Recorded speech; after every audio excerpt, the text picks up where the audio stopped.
দেখেন, এই ছোট্ট বাচ্চাটার কারণে মিনা তার প্রেগনেন্সি হয়েছে। এখন এই বাচ্চাটা আপনারা জানেন যে ওরে কুরবানি ঈদের 4 দিন আগে আমার মেয়ে রাস্তা থেকে পেয়ে আনছে রেক্সি করে। ওকে ডব দিয়ে দুধ খাওয়া এক দুই ফোঁটা করে বড় করছে। তারপর থেকে খাওয়া শিখছে।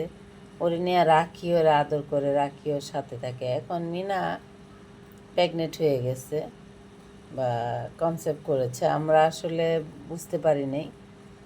তো এখন সে পাগল হয়ে গেছে, বাসার সবাইকে মারে।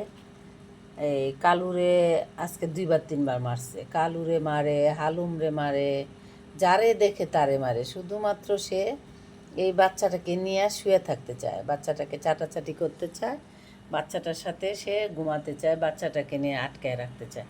এখন বাচ্চাটা হচ্ছে ছোটো মানুষ, সে খেলাধুলা করতে চায়, সে তার মতো করে বেড়াতে চায়, হ্যাঁ, কিন্তু সে এটা কিছুতেই হতে দিতে চায় না। এই দেখুন ব্যাসটা তাদের, হ্যাঁ, এই যে এখন তারে নিয়ে সে হাত দিয়ে ধুইরা ঘুমায় রয়েছে। এখন হলো হ্যাঁ দুনিয়ার পৃথিবীর শান্তি, তার মধ্যে মাতৃত্ব জাগিয়ে উঠছে। এখন সে এই বাচ্চাকে ছাড়া সে কিছুই বুঝে না। এখন এই বাচ্চা তার কাছে না থাকলেই সে পাগল হয়ে যায়।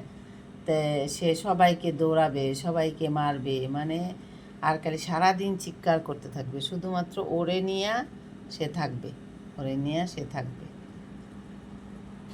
এটা হলো তার কথা। এখন ও তো ওর কাছে থাকতে চায় না, খেলাধুলা করতে চায়। তো আমি ওরে ধরে কাঁচার মধ্যে, এই যে কাঁচার মধ্যে বন্দি করে দিছি। বন্দি করে দেওয়ার পরে সে ইচ্ছা মতো চাটাচাটি করছে, করার পরে ও ঘুমিয়ে গেছে। তারপরে ওরা হাত দিয়ে উড়ো নিয়ে ধইরা তারপরে সে ঘুমায় রয়েছে। শান্তি, এখন সে তার সাথে ঘুমাচ্ছে, সে এখন শান্তি। এখন দেখেন, দেখেন অবস্থাটা দেখেন, তার মাতৃত্ব জাগিয়ে উঠছে। এখন সে তার ছাড়া কিছুই বোঝে না, এমন একটা অবস্থা।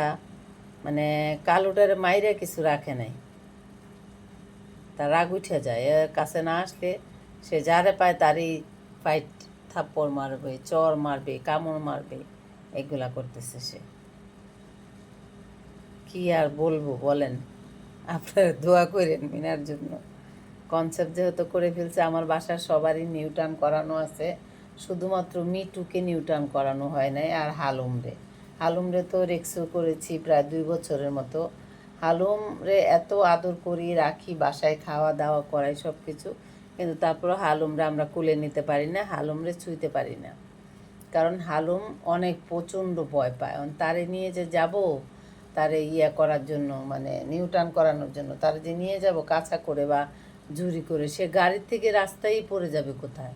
আর নাও যদি পরে কোনোভাবে খাঁচায় তালা টালা মেরে যায়, তো ক্লিনিকে নিয়ে যাব। ক্লিনিকে ডক্টর যখন তাকে আর কি অ্যানাস্থেসিয়া দেওয়ার জন্য বের করবে, তখন সে হাতের থেকে আমরা তো তারে ধরতেই পারবো না, ধরতে দিবে না। আমরাই ধরতে পারি না, তাহলে ডক্টর কিভাবে ধরবে? এই জন্য তারে আমরা নিতে পারতেছি না নিউটার্ন করানোর জন্য। আর মিঠু তো ছোটো, ও পাগলামি করে, কিন্তু মিঠুরে তো জুরি করে নিয়ে যেতে পারবো বা কুলে রাখতে পারবো, ওরে অজ্ঞান করার সুই দিতে পারবো, কিন্তু হালুমরে দিতে পারবো না। এই জন্য মিঠুকে একা নিয়ে যাওয়া হচ্ছে না, হেলামি করতে করতে এখন মিঠু আর হালুম এই দুইজন হলো এই মিনার সাথে লেগে থাকতে থাকে। কখন আমরা দেখিও নাই কিভাবে জানে, এখন হঠাৎ করে দেখতেছি কিছুদিন ধরে পেটটা বড় হয়ে যাচ্ছে। আমরা প্রথমে মনে করছি শরীরটা শুকনা ছিল, স্বাস্থ্যটা একটু ভালো হচ্ছে, তারপর দেখি পেটটা বড় হয়ে যাচ্ছে। এখন বুঝতে পারলাম যে সে কনসেপ্ট করেছে। দেখেন দুধগুলো একটু হয়েছে, এই যে। তো তারপরে পাগলামি শুরু হয়েছে যে ওর জন্য, ওরে দেখেন এই যে হাত দিয়ে ধরে নিয়ে তারপরে সে ঘুমাচ্ছে, এই অবস্থা করে।